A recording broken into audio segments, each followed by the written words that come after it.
اگر قوانین ہیں اور جس طرح مریم نے کہا ہے کہ وہ ایک انفورسمنٹ اتھارٹی قائم کرے گی، بھائی کر کے عملی طور پہ دکھا بھی دو کہ ریٹ ایسے آیا. ریٹ ایک چیز کا کم ہوا میں مانتا ہوں، وہ تھی روٹی. اس لیے ریٹ کم ہوا کہ بہت زیادہ گندم آ گئی. مارکیٹ میں گندم واپس مہنگی ہو گئی، گندم آپ کو یہ بتا وہ پھر اب چند دنوں سے مہنگی ہوئی ہے. تو جب خریدنی تھی تب سستی کر لی، کسان کو تب نقصان ہوا اور اب باہر عوام کو. لیکن روٹی فی الحال ابھی اسی ریٹ پہ بک رہی ہے. روٹی کا آپ کو مبارک ہو لوگوں کو جو سستی روٹی پہ لے رہے ہیں. باقی چیزیں دیکھیں گے ہو جائیں. اصل میں آپ بہت متاثر. ایک پرابلم ہے ہمارے یہاں، آپ اخبار نہیں پڑھتے. آپ بالکل درست کہہ رہے ہیں. میں کل آپ کے لیے سارے تراشے اخبار کے اشتہارات نہیں پڑھتے ہیں. آپ سوشل میڈیا پہ. میں اشتہارات نہیں پڑھتی، میں خبریں پڑھتی ہوں اصل پہ. تو خبریں یہ بتاتی ہیں جو میں نے سامنے خبر چھپی ہے. کہاں خبر چھپی ہے؟ میں آپ کو ساری خبریں بھی نکال کے دیتی ہوں. کوئی خبر ایسی نہیں. شہزاد صاحب، یہ شہر شہر ٹولیوں کے احتجاج کی صورتحال ہے. کبھی وہ واپڈا کے خلاف کر رہے ہیں، کہیں بجلی کمپنیوں کے خلاف ہے، کہیں کسی معاملے پر. یہ عوامی احتجاج انارکی کی صورت جا سکتا ہے کیونکہ عوام کے ساتھ کئی حکمران اور انتظامیہ کنیکٹ نہیں کر رہے، ان کو دبا رہے ہیں اور پیچھے کی طرف دھکیل رہے ہیں. کینیا میں انارکی کی طرف جا رہا ہے. کینیا میں بالکل یہی حالات ہیں. 100% شاید چلا جائے، شاید اس پہ قابو پالیں. کیونکہ جو اشرافیہ ہوتی ہے اس کو ایک طریقہ آتا ہے کہ کس طریقے سے عوام کی حس مار دینی ہے. ان کو غربت کی کے ساتھ مار کے ان کی حس مار دیتے ہیں کہ وہ سمجھتے ہیں کہ شاید ہمارا مقدر ہی یہ ہے. جہاں عوام اپنا مقدر، غربت کو اپنا مقدر جان لیں، وہاں پر وہ معاشرے اور وہ قومیں جو یہ جو دو طبقات میں بٹ جاتی ہیں وہ بالکل ختم ہو کے رہ جاتی ہیں. اصل میں آپ نے سوال کیا کہ سیاسی جماعتیں کیوں اس کے بارے میں حصہ نہیں لے رہی. اس لیے حصہ نہیں لے رہی کہ ان کے خلاف مظاہرے ہو رہے ہیں. یہ جو مظاہرے ہونے ہیں یا جو ہو رہے ہیں یہ ان کے خلاف ہو رہے ہیں. وہ ایک ڈفرینٹ کلاس ہے جو سیاست ہے. سیاست عوام کے ساتھ کوئی تعلق نہیں رکھتی.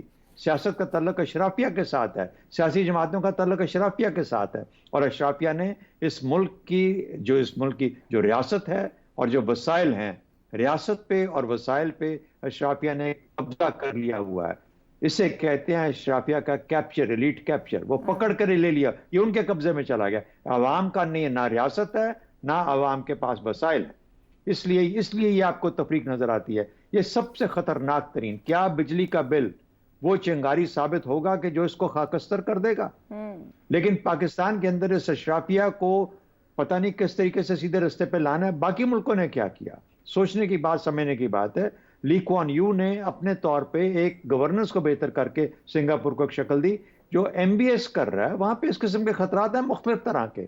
ان کو یہ خطرہ ہے کہ ہمارا شاہی معاملہ جو ہے، خاندان ہے، جو نظام ہے، اس کو خطرہ ہے. انہوں نے آہستہ آہستہ آزادیاں دینی شروع کر دی ہیں کہ اس سے پہلے کہ یہ ایک فوج کو ایک فورس بنے، ہم خود سے ان کے لیے کچھ ہلکا سا آسانی پیدا کر. ہماری حکومتیں، ہمارے سیاسی نظام، ہماری سیاسی جو حکومتیں اور اشرافیہ ہے، اشرافیہ سمجھ نہیں پا رہی. وہ بھی سمجھتے ہیں ہم طاقت سے ان کو کنٹرول کر لیں گے. ایسا نہیں ہونے والا. اگر یہ لوگ اٹھ گئے اور بجلی کا بل ہی وہ میرے خیال میں وہ فورس ہوگی جو ان کو اٹھائے گی. اگر اٹھ گئے تو پھر پاکستان میں یہ 25 کروڑ عوام کو سنبھالنے کے لیے کوئی طاقت اور کوئی فورس ایگزسٹ نہیں ہے. ایک بریک پہ جانا ہے، بریک سے واپس آ کے بات کریں گے. کیا اس صورتحال اور عوام کے غصے میں کوئی سیاسی جماعت ساتھ کھڑی ہوگی اور فائدہ اٹھا پائے گی؟ اس بریک کے بعد پروگرام میں ایک بار پھر خوش آمدید. ابصار صاحب، شہر شہر احتجاج ہو رہا ہے. ابھی افتخار صاحب مجھے پوچھ رہے تھے کوئٹہ، زیارت، لاہور، راولپنڈی، ملتان، بہاول نگر، جہلم، رحیم یار خان، بورے والا، لودھرا، مظفر گڑھ، بھلوال، میاں چنو، بہاول نگر، وہاڑی، کراچی میں ماڈل کالونی، لانڈی، لیاقت آباد، سندھ اسمبلی کے باہر، پریس کلب کے باہر. اسی طریقے سے بہت سی جگہوں کے ابھی نام نہیں ہوں گے. اور معاملہ ہر جگہ بجلی لوڈ شیڈنگ، اس کی قیمت اور پیٹرول کی قیمتیں ہیں. کیا کوئی سیاسی جماعت اس عوامی احتجاج میں ساتھ کھڑی ہوگی، اس کا فائدہ اٹھا پائے گی، یا عوام کو خود لیڈ کرنا ہوگا؟ جس مہارت اور تیزی کے ساتھ آپ نے تمام شہروں کے نام گنوائے نا، مجھے لگتا ہے آپ کبھی نہ کبھی بسوں کے اڈے پہ تو نہیں گئی آپ نے ڈیوٹی دیتی رہی.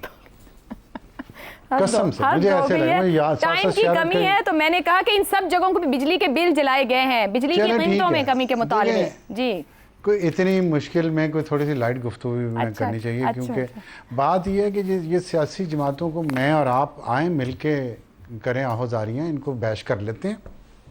لیکن آپ مجھے بتائیں کہ کیا یہ حکومت جو ہے سیاسی حکومت ہے، سیاسی جماعت کی حکومت ہے؟ سیاسی حکومت ہے. ابصار صاحب آپ روز اس بات پہ میرے سے بحث کرتے ہیں، سیاسی حکومت ہے. ہاں، یہ آپ کہہ سکتے ہیں کہ جو ہائیبرڈ نظام میں حکومت کا حصہ بنتی ہے سیاسی جماعت، وہ بھگتے ہیں اور بھگتیں گی، باری باری سب بھگتیں گی. لیکن سیدھا کسی نے نہیں ہونا، کیونکہ اس ملک کے آوے کا آوا بگڑا ہوا ہے. ایک چیز اٹھا گئی ٹھیک کیوں نہیں ہو رہی، وہ ٹھیک نہیں، ایسے نہیں ہوتا.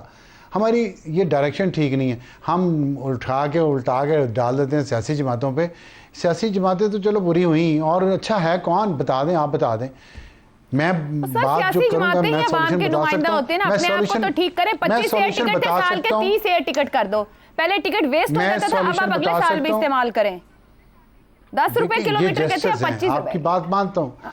یہ بھی کوئی کہتا ہے ان کو کہ آپ عوام کے ٹیکس کے پیسے پہ جتنی عیاشی کر سکتے ہیں وہ کر لیں, کیونکہ شاید پھر وقت نہ ملے. یار آپ اینالسٹ بھی بن جائیں, سوال بھی آپ ہی کر رہے ہیں. میں نہیں ہوں نا, آپ ان کو ڈیفینڈ کر رہے ہیں جو عوام سے ووٹ مانگنے جاتے ہیں, تو پھر ذمہ دار بھی تو وہی ہے نا. میں یہ ان کو آگے میں ان کو ڈیفینڈ نہیں کر رہا. میں تو یہ کہہ رہا ہوں مسئلہ یہ نہیں ہے. یہ تو سچ بولنے دیں. آپ سچ نہیں بولنے دیتی. یہ مسئلہ نہیں ہے.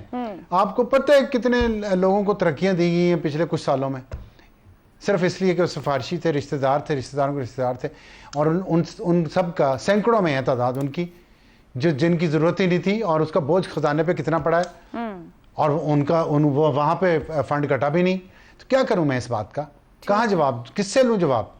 ہے جواب کوئی نہیں ہے نا. سیاسی جماعتیں ڈیزرو کرتی ہیں یہ بیشنگ, کیونکہ وہ اپنا بھی ضمیر بیچتی ہیں, ہمارے ووٹ بھی بیچ کے ایسے نظام کا حصہ بنتی ہیں جو غیر منصفانہ ہے, جو کبھی اس ملک کو آگے نہیں جانے دے گا. صحیح ہو گیا.